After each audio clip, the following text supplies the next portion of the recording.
मोरध्वज नाम के एक राजा थे, बड़े अच्छे राजा थे। उनका नियम था कि दान करके ही भोजन ग्रहण करते थे। पर याद रखना मेरी मां, हम हिंदुओं का धर्म यह है कि हम जब रोटी बनाएं तो पहली रोटी नियम से गौ माता की निकालें।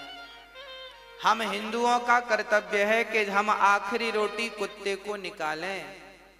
हमारा कर्तव्य है कि हम अपने घर से एक थाली भोजन दीन दुखी और गरीबों को खिलाएं। पहले जब हम भोजन करते थे हमारे भारत में, तो हमारे बाप दादा बाहर निकलकर देखा करते थे कि हमारे द्वार पर कोई बैठा तो नहीं है। अच्छा, पहले के घर ऐसे बनते थे कि घर के बाहर बैठने की एक पट्टी होती थी।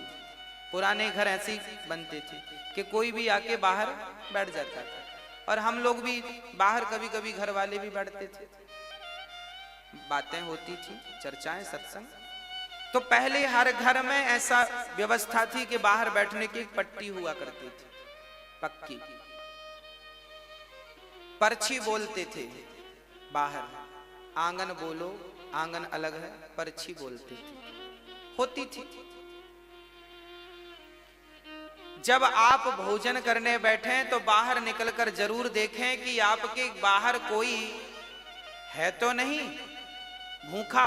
ऐसा तो नहीं कि आप अंदर भोजन कर रहे हैं और बाहर कोई आपके घर पे ही भूखा बैठा है। आपके द्वार पर कोई भूखा बैठा है, उसके पेट भरने की जिम्मेदारी आपकी है। ये हमारे भारत का धर्म है, हमारा धर्म है, हमारे वेद यही सिखाते हैं। इसलिए अपनी एक थाली आप कभी जाया करो गरीबों के बीच में। इसलिए यहां अन्न क्षेत्र बंटता है कि एक थाली आप किसी को बाहर आपके कोई मिले ना मिले, एक एक थाली करते करते आपके 365 दिन में आपकी 365 थालियां हो गई। इसलिए यहाँ एक बार अन्न क्षेत्र में आप एक बार अन्न क्षेत्र कराते हैं तो एक साथ 2000 साधु भोजन कर लेते हैं, एक साथ सब लोग खा लेते हैं। तो रोज रोज नहीं खिला पाओ, तो इसलिए अन्न क्षेत्र होता है कि आप सभी को अपने हाथ से प्रसाद बांटे, अन्न क्षेत्र दें। हाँ, तो आपका नियम है, हमारा नियम हो कि हम रोज दें, ना तो फिर साल में एक बार दें। ऐसे अच्छे कार्यों से जुड़ जाएं नियम से। मोरध्वज का भी यही नियम था।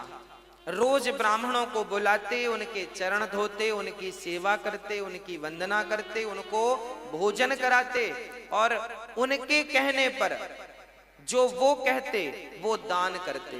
दान अपने मन से नहीं करते थे, ब्राह्मण से पूछते थे आपको क्या चाहिए, जो वो कह दें वो दान करते थे।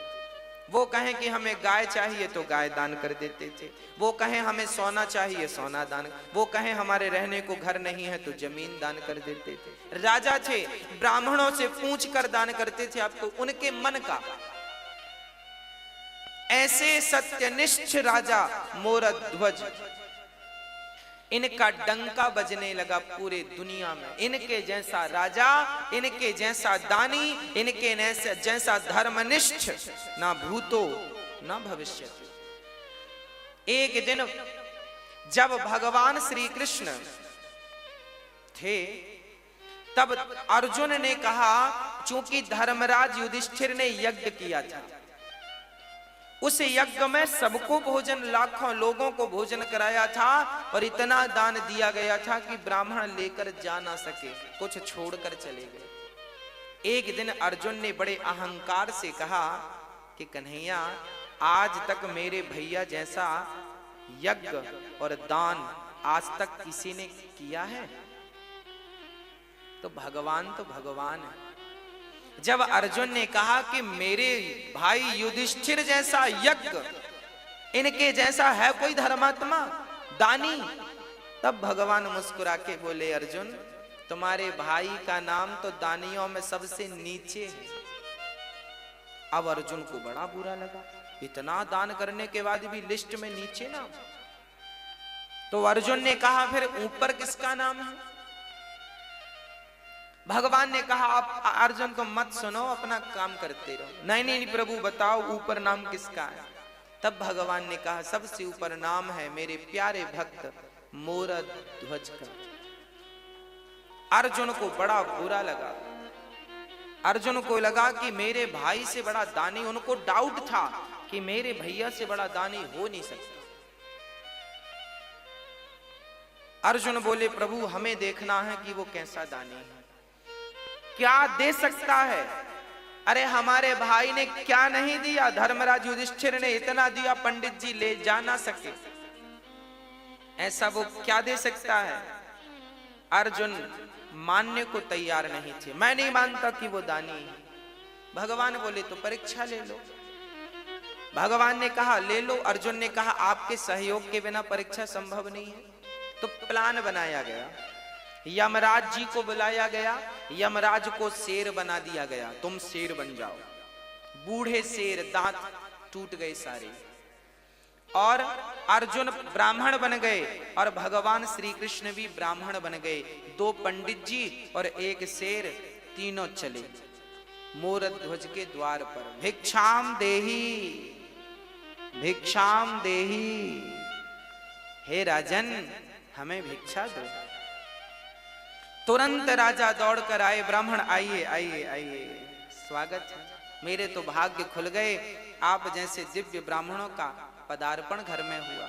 आए, मोरध्वज ने चरण धो करके, ब्राह्मण घर में कभी भी आए तो अपना अहंकार त्याग करके उसके चरण धोकर उसको अंदर ले जाइएगा।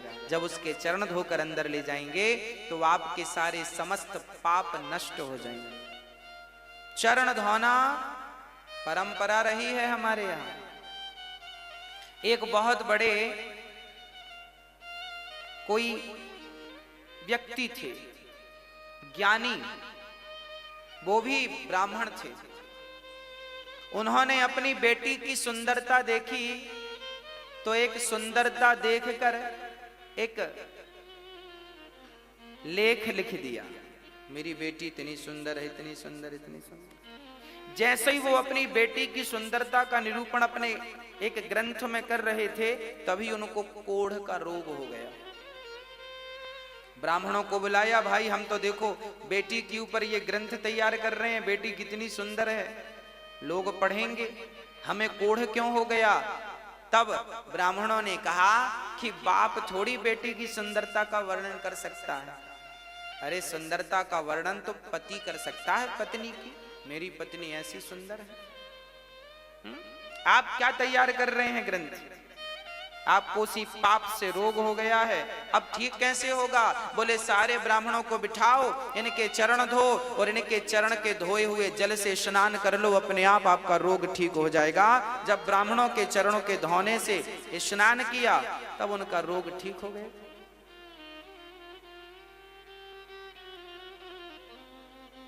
भगवान श्री कृष्ण भी सुदामा जैसे ब्राह्मणों के चरण धोए कि नहीं,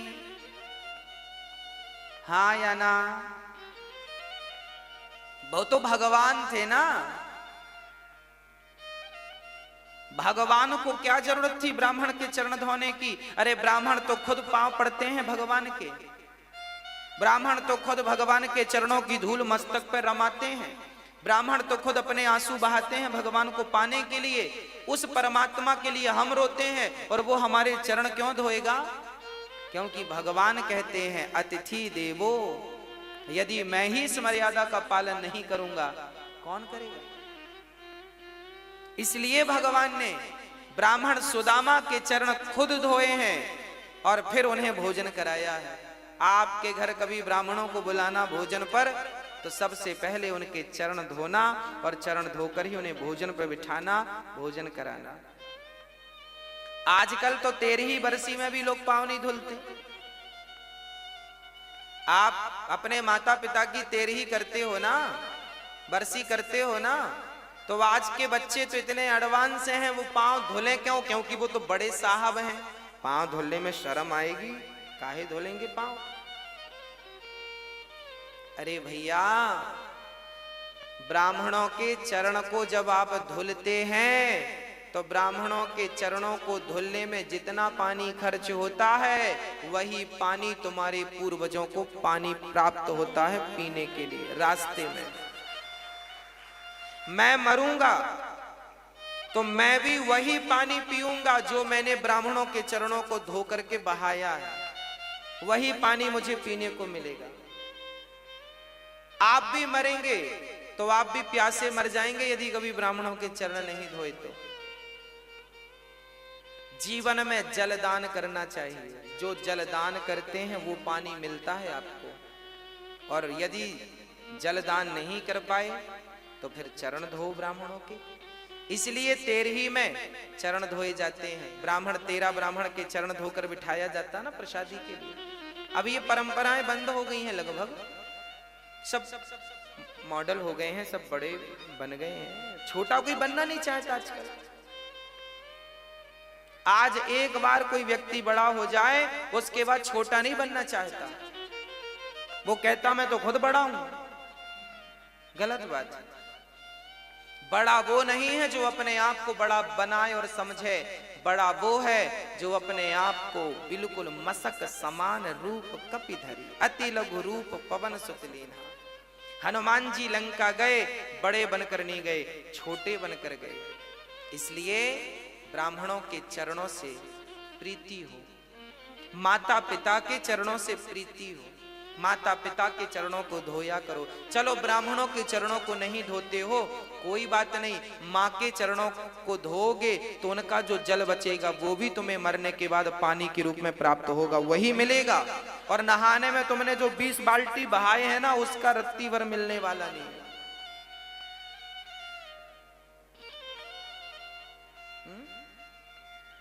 गौ माता को जो पानी पिलाया है वो पानी भी आपको प्राप्त होगा।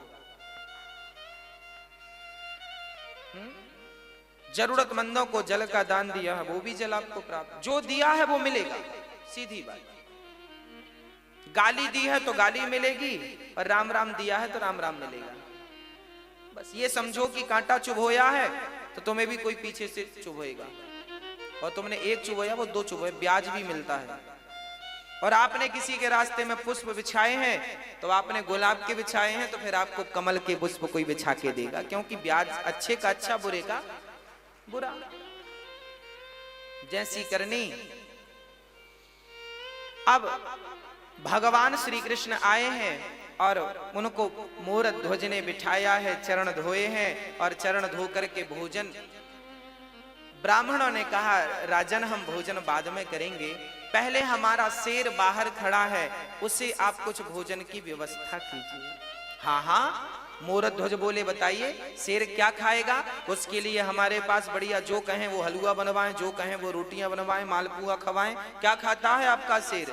ब्राह्मण कहते हैं राजन हमारा शेर तो देखो सभी शेरों की तरह वो मांसाहार करता है, मांस खाता है। अच्छा मोरध्वज बोले कोई बात नहीं हम मांस की व्यवस्था कर रहे हैं।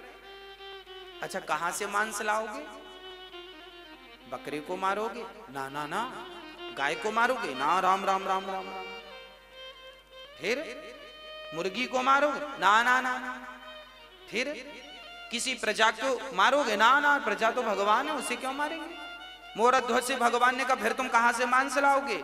मोरध्वज बोले हमारे पास भी तो मांस है, हम अपना काट के देंगे आपके सिर को, अपनी जांघ का मांस दे देंगे, हमारा पेट बड़ा है पेट का मांस दे देंगे, आपके सिर का पेट भर जाएगा।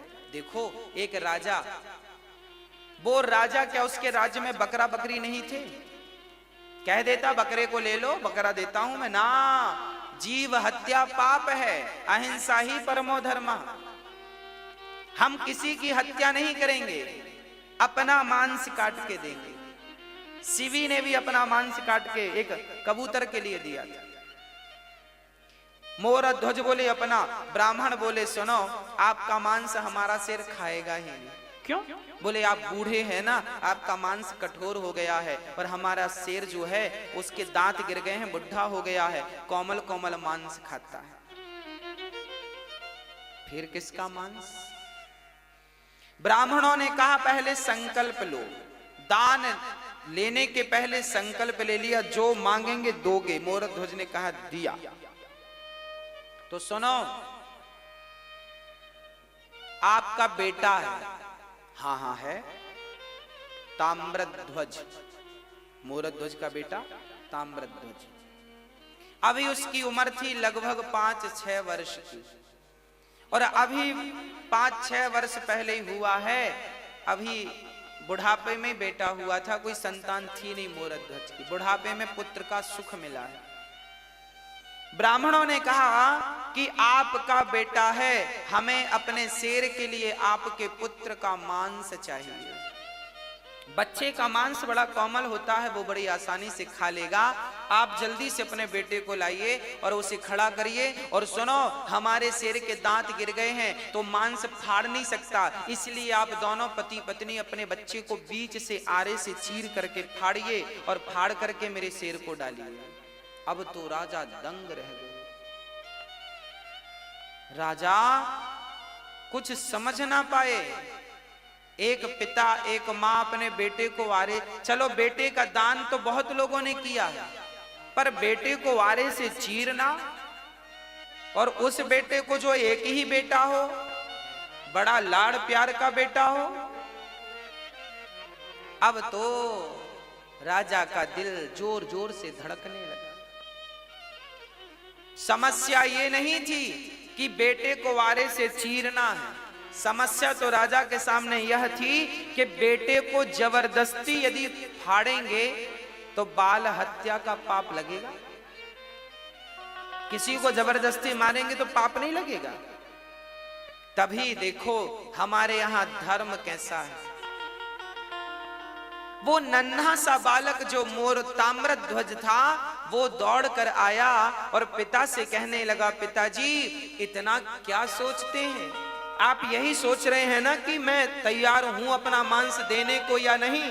राजा बोले, हाँ बेटा, मैं यही सोच, मेरा धर्म संकट यह था कि मैं आपको जबरदस्ती पकड़कर काट दूं, पाप लगेगा। तब ताम्रध्वज ने कहा, वाह पिताजी, अरे पुत्र का जन्म ही इसलिए होता है कि वो पिता के धर्म की रक्षा करे।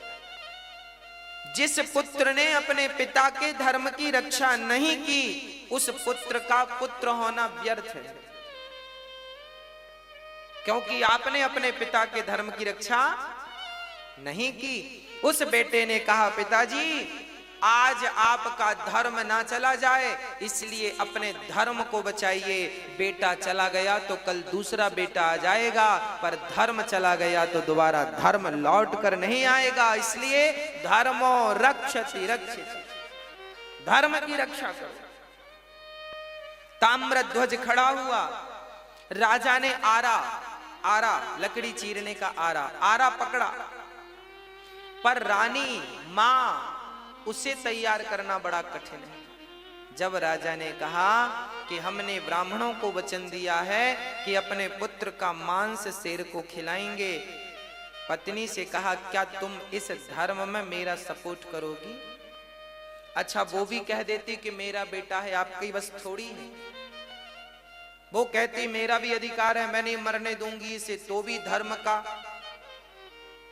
फिर भी राजा अपने वचन को पूरा नहीं कर सकते थे। पर देखिएगा, तब का पति, तब की पत्नी और तब के पुत्र कैसे हुआ करते थे।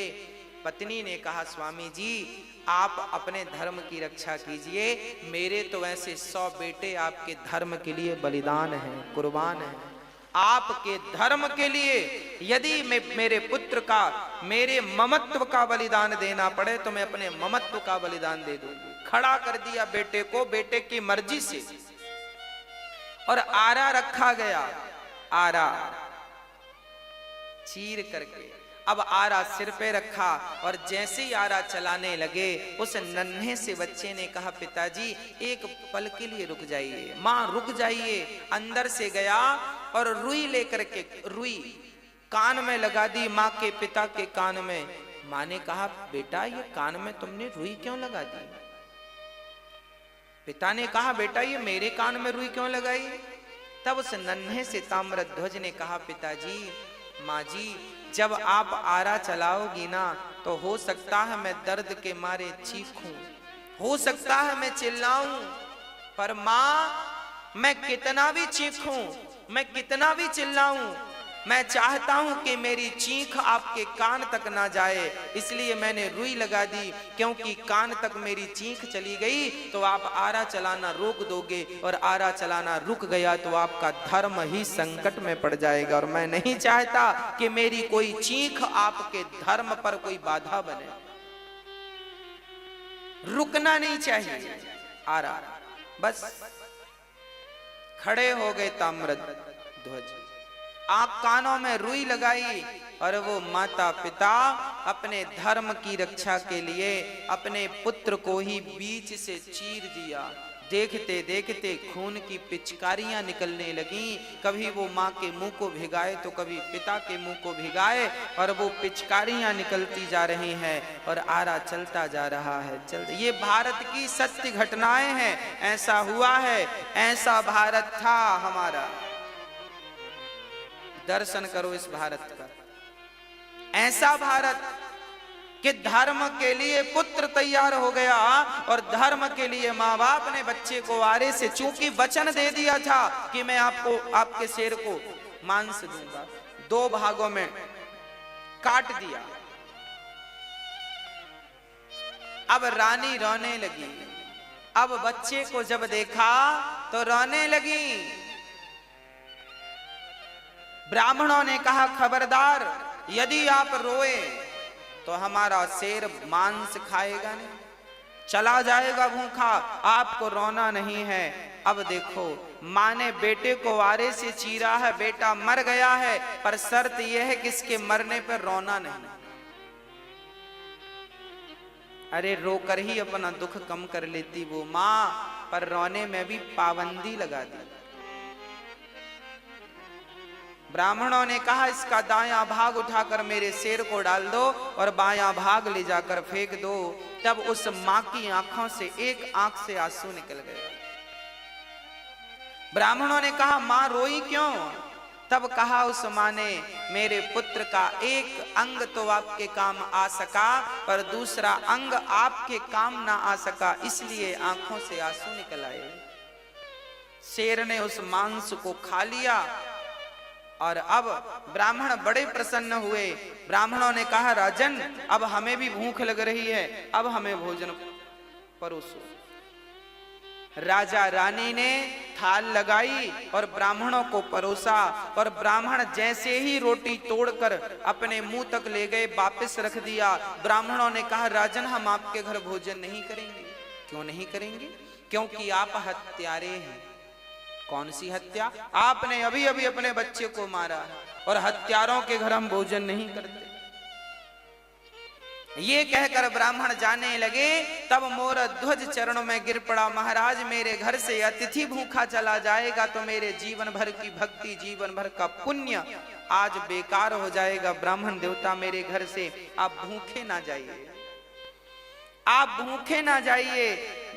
ब्राह्मणों ने कहा आप हत्यारे हो। अरे मोरध्वज ने कहा मैंने हत्या नहीं की, आपने ही तो कहा था। हमने कुछ नहीं, हम नहीं जानते। हमने कहा जरूर था, पर आपने तो हत्या की है, तो हत्या का तो पाप लगेगा, और तुम जैसे बाल हत्यारे को घर हम भोजन करेंगे, ये कहकर जाने लगे। तब मोरध्वज ने विचार किया, बात तो सही है, मैंने अपने धर्म की रक्षा के लिए अपने माथे पर पुत्र की मृत्यु का कलंक ले लिया। लोग क्या कहेंगे, कैसा राजा है, अपने धर्म के लिए अपने पुत्र को मार डाला। ये कहकर राजा रोने लगे, हे विधाता, कैसी कठिन परीक्षा ले रहे हो, ये हत्या का पाप मेरे माथे पे लगेगा तो मैं कैसे जीवित रहूंगा। ये कहकर कि राजा मूर्छित हुए, और जब होश आया तो उन राजा ने कहा, हे विधाता, हे ईश्वर, यदि मैंने आज तक सपने में किसी का दिल ना दुखाया हो और मेरे घर से कोई अतिथि आज तक संतुष्ट होके ना गया हो, मैंने सदा संतुष्ट करके भेजा है सबको, आज तक यदि मेरी सेवा पूजा से आप प्रसन्न हैं तो हे नाथ, मुझे से धर्म संकट से उबारिए। और कहते कहते मोरध्वज ने कहा, बेटा ताम्रध्वज, एक बार तूने मर करके अपने पिता के धर्म को बचाया है, पुत्र एक बार जीवित होकर अपने पिता के धर्म को बचा ले। यदि आज तू जीवित नहीं हुआ तो तेरे पिता का धर्म चला जाएगा, तेरी मृत्यु व्यर्थ हो जाएगी। ये कहकर मोरध्वज नीचे गिरे। तभी अंदर से आवाज आ गई, पिताजी मैं मरकर भी आपके धर्म की रक्षा करूंगा और जिंदा होकर भी आपके धर्म की रक्षा करूंगा। अंदर से दौड़ता हुआ उनका बेटा आया और पिता ने हृदय से लगा लिया और पलट कर देखा तो ना वहां कोई शेर था, ना कोई ब्राह्मण थे, वहां तो स्वयं भगवान श्री कृष्ण शंख चक्र गदा पद्म लेकर के खड़े थे, चतुर्भुज रूप में खड़े थे। अर्जुन की आंखों में आंसू गिर रहे थे, झरझर आंसू निरंतर गिर रहे। मोरध्वज बोले, प्रभु आप? हाँ। मोरध्वज रोने लगे, वाह प्रभु, क्या आपको भी मुझ पर भरोसा नहीं था जो आप मेरी परीक्षा लेने चले आए? अरे कम से कम आपको तो भरोसा होना चाहिए था। भगवान रोने लगे, मोरध्वज यदि मैं सबसे कहता कि तू सबसे बड़ा दानी है तो कौन मानता, पर आज तूने साबित करके सिद्ध करके दिखा दिया कि इस धरा पर, इस सृष्टि पर आपके जैसा दानी ना भूतो ना भविष्यति, ना हुआ था, ना हुआ है, ना कभी होगा। अब तो हृदय से लगा लिया भगवान ने। और अर्जुन तो बड़े शर्मिंदा हो गए, जो अपने भाई युधिष्ठिर को दानी कह रहे थे। आज इन्हें पता लगा कि ये दानी नहीं, मोरध्वज दानी। हाँ, मोरध्वज जैसा कोई दानी नहीं, सबसे बड़े दानी मोरध्वज। इसलिए धर्मो रक्षति रक्षिता।